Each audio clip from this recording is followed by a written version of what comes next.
Well, part of the problem here is people are confusing different kinds of government procedures, and they're ignoring what the Supreme Court's already said about this. And what I mean by that is immigration proceedings are civil matters. They're not criminal matters. It's true that in a criminal matter, if the government, for example, is going to prosecute you for murder, yeah, you are entitled to constitutional due process rights, whether you're an alien or a citizen.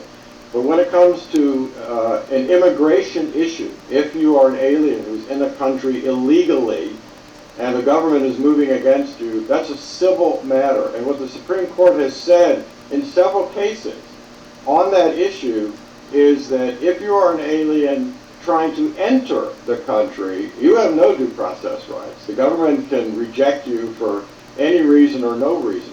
Once you're in the country, yeah, you do have limited due process rights, but again, what the Supreme Court has said is those due process rights are what Congress decides to give you. And in fact, even, for example, for legal resident aliens, what the Supreme Court has said is, in prior cases, is that due process rights means that the ability of the alien to appear before someone to state their case, whether it is in the executive branch, it doesn't have to be a judicial tribunal. And so if you look at the immigration laws, they only provide certain due process rights. You, for example, are not entitled to a lawyer from the government. The government doesn't have to read you your rights when they arrest and detain you. So your rights are limited, and in fact, there are many particular cases where the immigration law says that, for example, the judiciary has no jurisdiction. So again, it depends on the alien, what kind of case it is, and their status. I wonder, though, if that is complicating the topic a little bit, because the Fifth Amendment, as you well know, provides that no person shall be deprived of life, liberty, or property without due process of law. And the Supreme Court has held that people, regardless of their immigration status, come under the heading of person, and that therefore they are basically entitled to due process. So it seems to me there's a bit of, frankly, with all due respect, hair splitting going on in your case, when in fact the reg seems pretty clear. Well, if you want to blame hair splitting, then blame it on the U.S. Supreme Court. Because again, you're confusing a criminal case with a civil case. I mean, for example, again, if you're an alien and the government says you're illegally in the country, you are entitled to a hearing before an immigration judge, not a federal district court judge under Article 3, but an immigration judge. Immigration judges are actually employees of the Justice Department. If you disagree with what that judge says, if the judge says you're not entitled to be in the U.S., you have the right to appeal that case to the Bureau of Immigration Appeals. Again, that is within the Justice Department. The judges there are employees of the Justice Department. If you disagree with that, federal law does not allow you to appeal to a federal district court judge. Your sole appeal is to federal courts of appeals.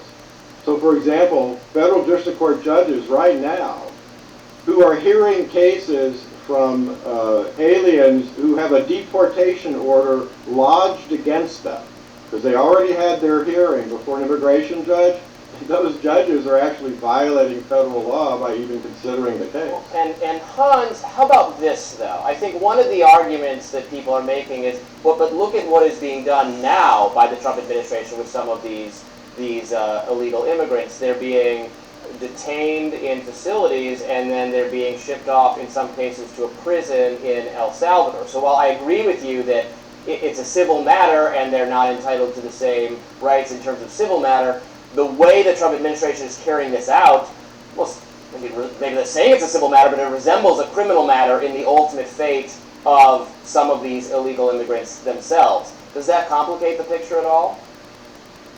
Well, again, it depends on what the status of that alien is. If there's already a deportation order that's been issued by an immigration judge, that means they've had their due process, they've had their hearing.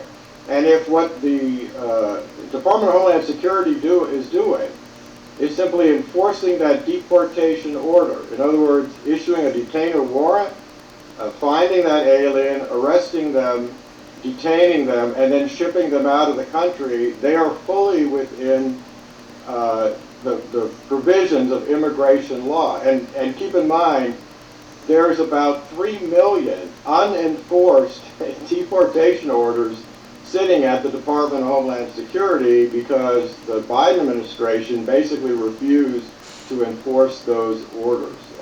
But that's a different situation than an alien who is detained, who has never had an immigration hearing. That would be a different situation. But Hans, if you're elevating the importance, or at least respecting the importance of immigration courts, we get back to the case of Mr. Abrego Garcia, who had an immigration lawyer, or an immigration judge, excuse me, say he should not be deported to El Salvador, and the Trump administration deported him to El Salvador. So even if you make the larger argument, would you at least agree that there is a problem with the administration's actions in that regard? No, because you're not realizing something else, which is because the immigration judges in those cases found that he was illegal in the U.S., but they said, we're going to give you a one-time waiver because of his fear of a particular rival gang in El Salvador. But what you're overlooking is the fact that under, again, federal immigration law, the Attorney General of the United States has the ability to override the decision of any immigration judge or the Bureau of Immigration Appeals. And that's clearly what happened in this case. Plus, remember, the waiver was given because of the existence of one particular gang.